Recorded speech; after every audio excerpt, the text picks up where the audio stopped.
Montana Territory, September 1872. The wind howled through the pines the day Francesca Porter lost everything. Her husband rode off before first light, a dust trail curling behind his wagon like smoke, carrying away their mule, their winter stores, her mother's quilt, and every last dollar they had hidden in the flour tin. He did not take the children.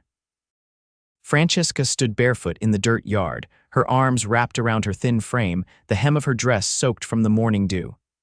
Inside their one-room cabin, her son and daughter were still sleeping on the straw mattress.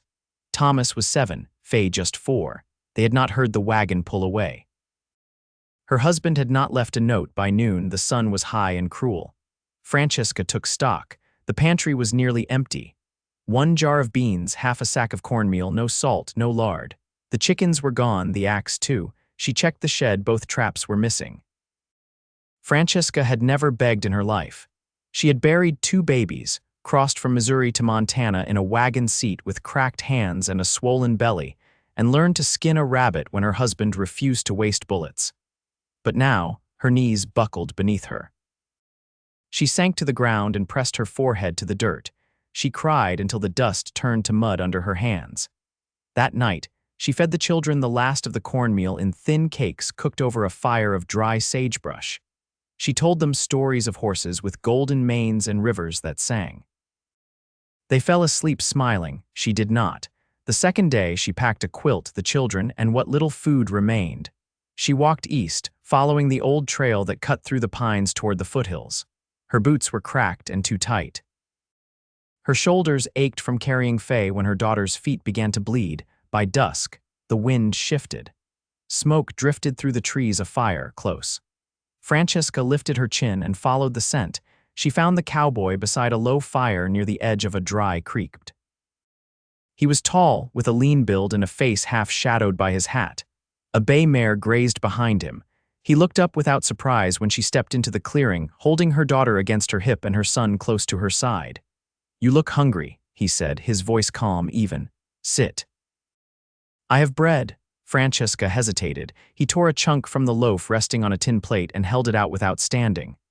"You and the young ones can eat. I ain't asking for anything." She sat. The bread was coarse and hard, but warm. The children devoured it, crumbs sticking to their cheeks. Francesca ate slower, watching the man. He moved with quiet purpose, tending a small kettle over the fire, eyes flicking toward her only now and then. "You alone out here?" he asked after a while, not unkindly. "My husband left," she said. "Took the mule, the tools, everything. Left us with nothing." The man nodded once. "Name's Rylan Zeke." "Francesca Porter," she said, her voice barely above a whisper. Rylan reached into his saddlebag and pulled out a folded blanket. "You and the little ones can sleep here tonight. Fire's warm, no wolves come close to it." She opened her mouth to protest, but her throat was too raw. Instead, she nodded. Faye was already asleep in her lap. Thomas leaned his head against her shoulder. That night, under a sky full of cold stars, Francesca lay beside her children wrapped in Rylan's blanket, the fire crackling between them. She watched the cowboy feed the flames, his back straight, his silhouette still and strong. In the morning, he handed her a tin cup of coffee and a wedge of dried apple. "You heading somewhere?" "I cannot go back to that cabin. Nothing left there." "You have family?" "No," she said. "No one," he nodded again. "I am driving cattle south next week. There is a supply town 2 days' ride from here. You can come. There is a widow there runs a boarding house. Might take you in if you want work." Francesca looked down at her children. Their feet were blistered, their clothes ragged, but they were alive. She looked back at Rylan. His face was weathered, but his eyes were steady. "Why are you helping me?" he shrugged. "You needed help." They traveled slow. Rylan gave Thomas a blanket to ride on the mare while Francesca carried Faye. They shared bread, coffee, and silence. Rylan never pressed her, never asked more than needed. At night, he built the fires, always on the windward side, always close enough to keep them warm. By the third night, Francesca sat beside him while the children slept curled up in the quilt. She watched his hands as he worked a small piece of leather into a rein. "You do not say much," she said. "I say what matters. You do not seem like most men I have known." Rylan looked at her then. "You seem like a woman who has known the wrong kind of men." Francesca blinked. Her throat tightened. She turned her face to the fire, but he had already gone back to his work. They reached the town by midday 2 days later. Dusty buildings, a rail line, a general store.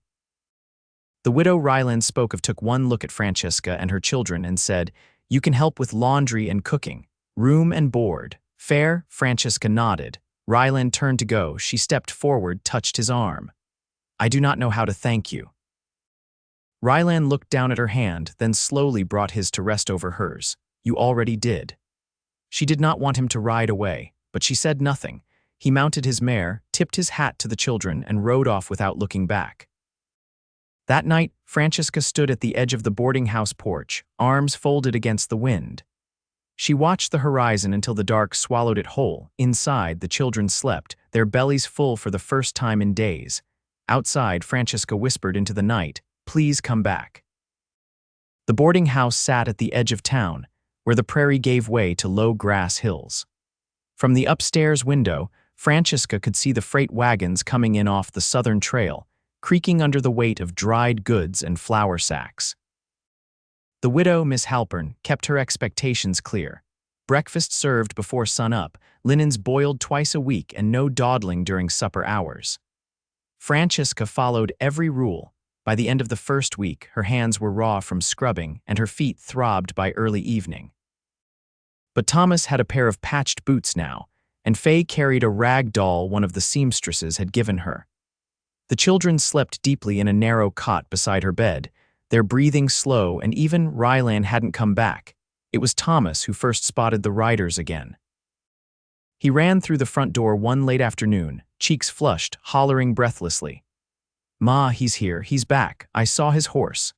Francesca wiped her hands on her apron and stepped outside. Dust hung in the air, kicked up by hooves and wagon wheels. 2 riders were easing their mounts toward the livery stable. One of them wore a long duster the color of river clay. His hat was pulled low, the same as before, but she knew it was him. Rylan dismounted slow, like a man with nowhere urgent to be. He led his bay mare by the reins, pausing once to speak to the stable hand. Then he looked across the street. Their eyes met. He crossed to her without hurry. The way he carried himself hadn't changed, deliberate, quiet, like he'd measured the day and found it steady. "I figured you might still be here," he said. "I am. You settling all right?" "I sweep, I boil sheets, I cook supper. The children eat most nights." He nodded. "I brought something for them." From down near Wolf Creek, he reached into his saddlebag and pulled out a carved whistle shaped like a bird and a small cloth pouch that jingled faintly. "Marbles," he said. "For the boy." Thomas came running down the steps. Rylan crouched and held out the pouch. "You learn to trade these with the other boys. You be careful not to lose more than you win." They clung to Francesca's skirt. Rylan offered her the whistle, and she took it with both hands, turning it over like a treasure. Francesca watched him with the children, something catching low in her chest. "You didn't have to bring anything." "I know." They sat outside that evening on the boarding house steps. The sky turned violet behind the hills, and the air smelled faintly of horses and dry earth. Francesca kept her hands in her lap. Rylan leaned forward, elbows on his knees. "Rancher I worked for's heading back south in a week, wants me to ride with him as far as Sheridan. After that, he don't care where I go." "Where will you go?" "Don't know yet." "Depends what's worth doing." She looked down at the hem of her dress, then out toward the darkening road. "You ever think of staying put?" "I've thought about it," he said. "Never had reason enough." Francesca didn't answer. The wind shifted, cooler now, carrying with it the smell of pine and the far-off burn of someone's evening cookfire. He glanced at her then, long and direct. "Would it trouble you if I stayed near?" She met his eyes. "No, it wouldn't trouble me." He nodded once, slow. "Then maybe I'll stay a while." The boarding house didn't have a room to spare, but the blacksmith had a loft over his shed and owed Rylan a favor from a cattle drive last spring. Rylan paid in repairs and fence posts, and by the end of the week, he had a cot, a stove, and a place to hang his coat. He came by most evenings. Sometimes he brought a tin of molasses candy for the children. Sometimes a twist of tobacco for Miss Halpern, which earned him a rare smile. He never arrived empty-handed, and he never came without knocking. One night after the children were asleep, Francesca sat with him on the back porch. A lantern flickered between them.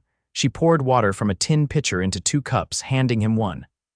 "I used to believe being married meant safety," she said, staring at the flame. "Even when things were hard, I told myself at least I wasn't alone." Rylan didn't speak right away. He took a sip, eyes on the dark. "I used to think the same," he said. "Had someone once. Before the war, we were young.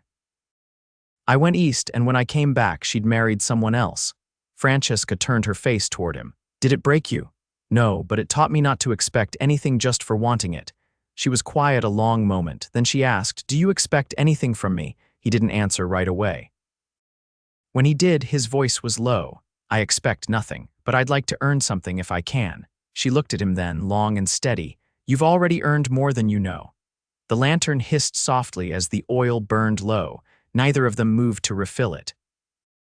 The silence between them wasn't heavy. It felt like something waiting to become real, and in the dark, Francesca reached across the space between them and touched his hand. Just once, he didn't pull away. Cold came early that year. By the time the aspen leaves yellowed and fell, a layer of frost clung to the porch rails each morning, and smoke from stovepipes drifted thin and blue over the rooftops. Francesca had sewn a flannel lining into the children's coats using scraps Miss Halpern let her have from the rag basket. She worked by lamplight after the supper dishes were done, her needle steady even when her fingers ached from the day. Rylan started coming by earlier in the evenings. On Sundays, he helped chop wood for the boarding house and fixed both back steps when one gave way under Miss Halpern's boot. He never stayed long unless she asked, but he always lingered just enough for the children to press close and tug at his sleeves with questions about horses and trail dust. One afternoon, he brought a small wooden box to the boarding house kitchen. He set it on the corner of the table while Francesca kneaded bread dough. "I made this for you," he said. "Figured you might need something better than a tin can for your thread." Francesca brushed flour from her wrists and opened the lid. Inside were shallow compartments, carved smooth with a groove perfectly sized for her thimble. She ran her fingertips along the edges without speaking. Rylan leaned against the doorframe, arms crossed. "You don't have to keep it if you don't want." "I want," she said. "It's the finest thing anyone's ever made me." He nodded and looked down at his boots. "It ain't much. It's honest," she said. "That's more than I ever had before." Later that week, Francesca asked Miss Halpern for the afternoon off. She packed a small basket with boiled eggs, a wedge of rye bread, and 2 apples from the barrel behind the kitchen. Faye carried the blanket, and Thomas carried a tin cup. They met Rylan by the fence behind the smithy and walked out past the edge of town, where the grass grew tall and brittle under the open sky. They found a spot near a dry creek, beneath a cottonwood just beginning to turn. Rylan helped spread the blanket while Francesca settled the food. The children ran ahead, chasing wind-blown seed tufts as if they were birds. "I didn't expect you to ask me," Rylan said, folding his legs beside her. "I didn't expect to want to," she replied. They ate in the quiet, only the rustle of wind and the distant shout of Thomas echoing across the hill.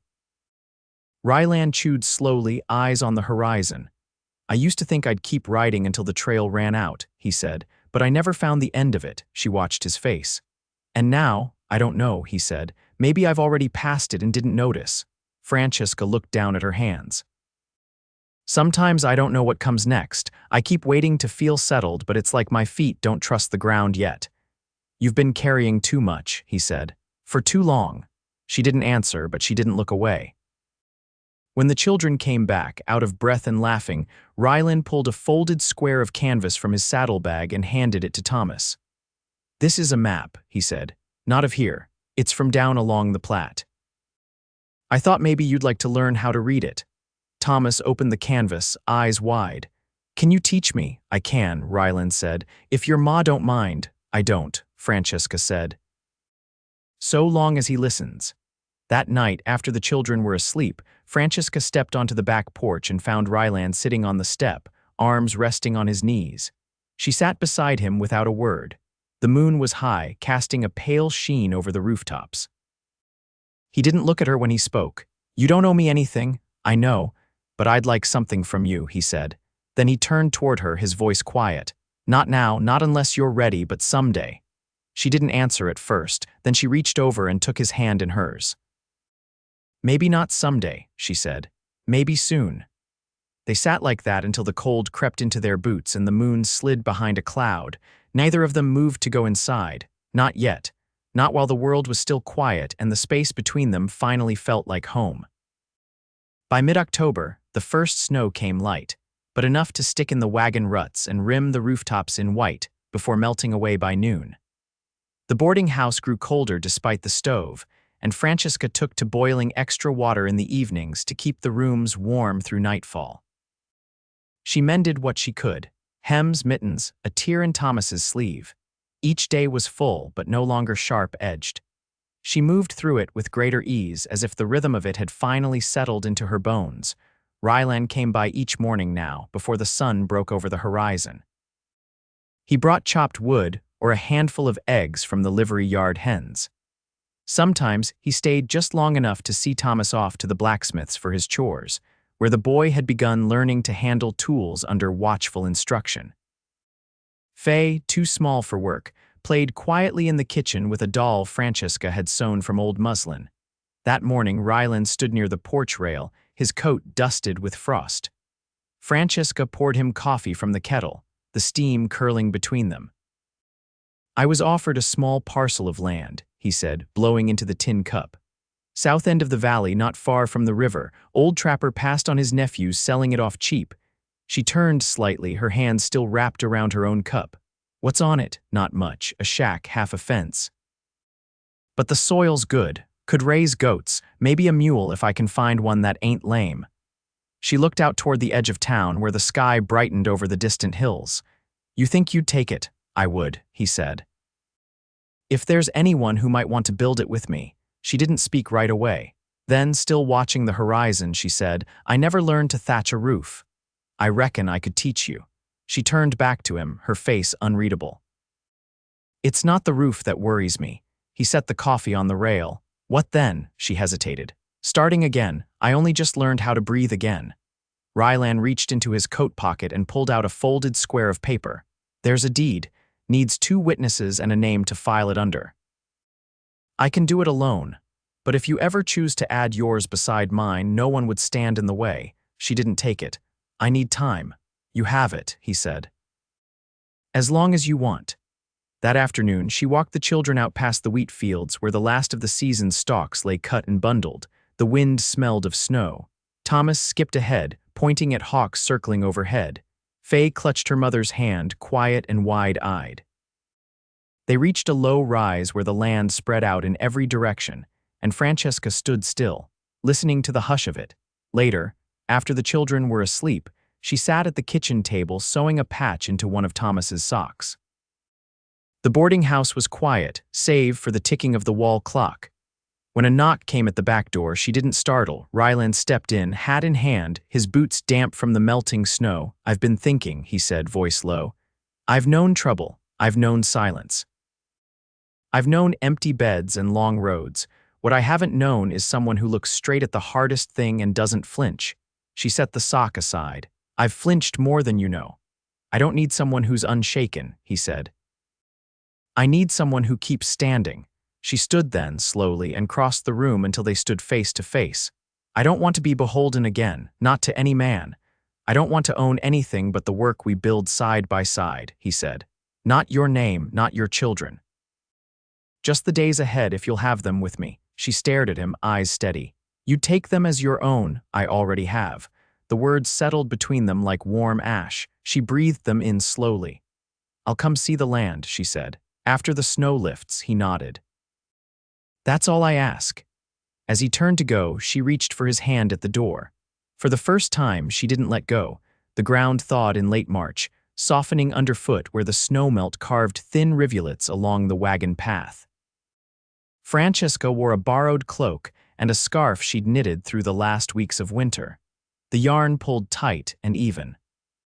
Faye rode on her hip, her doll tucked under one arm, while Thomas walked beside Rylan, carrying a small satchel filled with sharpened charcoal and a folded scrap of oilcloth to sit on, just in case the earth was still too wet. They followed the river south, past a split-rail fence and through a meadow that had lain dormant since the autumn. The parcel lay just beyond a rise where cottonwoods grew in a gentle crescent. The old shack stood tilted, its chimney leaning slightly, but the roof held and the door still latched. Francesca stepped past the threshold slowly, setting Faye down. Her eyes caught the way light spilled through the gaps in the wall slats, catching dust in gold streaks. The scent of old cedar lingered faintly under the cold damp. Rylan stood just behind her. "Needs work," he said. "But the bones are solid." She walked across the packed dirt floor and rested her hand on the windowsill. "I can see the river from here. Spring floods come close," he said, "but never breached the rise." She turned to look at him. "What made you choose this spot?" "I came through last summer with a cattle run. We watered the herd just below the bend." He paused. "Felt like a place a man could breathe without needing to leave." Thomas wandered the fence line, examining the posts with quiet care, while Faye gathered pebbles into her apron. Francesca knelt beside the hearth, brushing ash with her fingertips, then looked up. "I'll help build it," she said. "But not because I need to be kept." "I wouldn't want that," he said. "I'd rather you stayed because it felt like yours too." They spent the next weeks hauling timber from the mill west of town. Rylan bartered labor for supplies, splitting wood in exchange for nails and hinges. Francesca traded sewing for bolts of calico, and a length of canvas they'd use for a new roof cover until shingles could be cut. One morning, after the frost lifted, Rylan showed Thomas how to plane a board straight. Francesca stood in the doorway, watching the boy's hands find rhythm against the grain, his brow furrowed the same way hers did when she worked. Faye sat nearby, humming to her doll, her back warmed by the sun. Inside, Francesca measured the floor for a rug she planned to weave from old fabric strips. Miss Halpern had sent a bundle of worn skirts and shirts with her blessing. "No woman should start over without a bit of color," she'd said, pressing the bundle into Francesca's arms without ceremony. By late April, the shack had become a home. The walls were patched, the roof straightened. They built sleeping platforms for the children, and Rylan crafted a small cupboard to hold Francesca's sewing box and the tin of flour he always made sure stayed filled. A kettle hung from the hearth hook, and the scent of caraway from the bread they'd baked that morning still hung in the air. One evening, after supper, Francesca stepped outside and found Rylan sitting on the porch edge, sharpening his knife with a steady rasp. She leaned against the doorway. "You never asked me," she said. He looked up. "Asked you what? To marry you." He set the whetstone aside. "I was waiting for you to say I should." She took a step forward. "You were always waiting, even back when you didn't know you were." He stood. "Would you, if you'll wear a clean shirt and let me finish stitching up that tear in your coat?" He smiled, quiet and true. "Then I will." They were married under the cottonwoods near the riverbank, with Miss Halpern and the blacksmith as witnesses. Francesca wore a pale blue dress made from leftover bolts, and Rylan wore the shirt she'd mended by hand. Thomas stood proud with a polished horseshoe around his neck, a gift from the smith, and Faye carried a bouquet of wild violets she'd gathered with her mother that morning. The vow was simple, spoken clear. Rylan took Francesca's hand and promised to build with her, not for her, and to walk beside her for every year the land gave them. She answered in kind, her voice steady. When the sun dipped behind the hills, they shared bread and dried peaches by the fire. The children curled beside the hearth, warm and full. Years passed. The goats came first, then a mule with one blind eye but a patient gait. Francesca planted winter onions and early beans, and in time, a small apple tree grew just beside the porch. Thomas learned the forge trade and built wagons with the blacksmith's son. Faye grew quiet and smart, collecting pressed leaves in a book Rylan made her from stitched birch bark and twine. In the evenings, Rylan and Francesca sat on the porch, her hand resting on his knee, his thumb tracing the edge of her palm. They rarely spoke much anymore, not because there was nothing left to say, but because peace had settled around them, soft and sure. Their home stood at the edge of the river, roof strong beneath the weight of every passing season. Inside, the windows let in the light just right, and the floor creaked only when it mattered, and in that quiet, steady world they loved each other for every day they were given. Fully. Deeply. Without fear.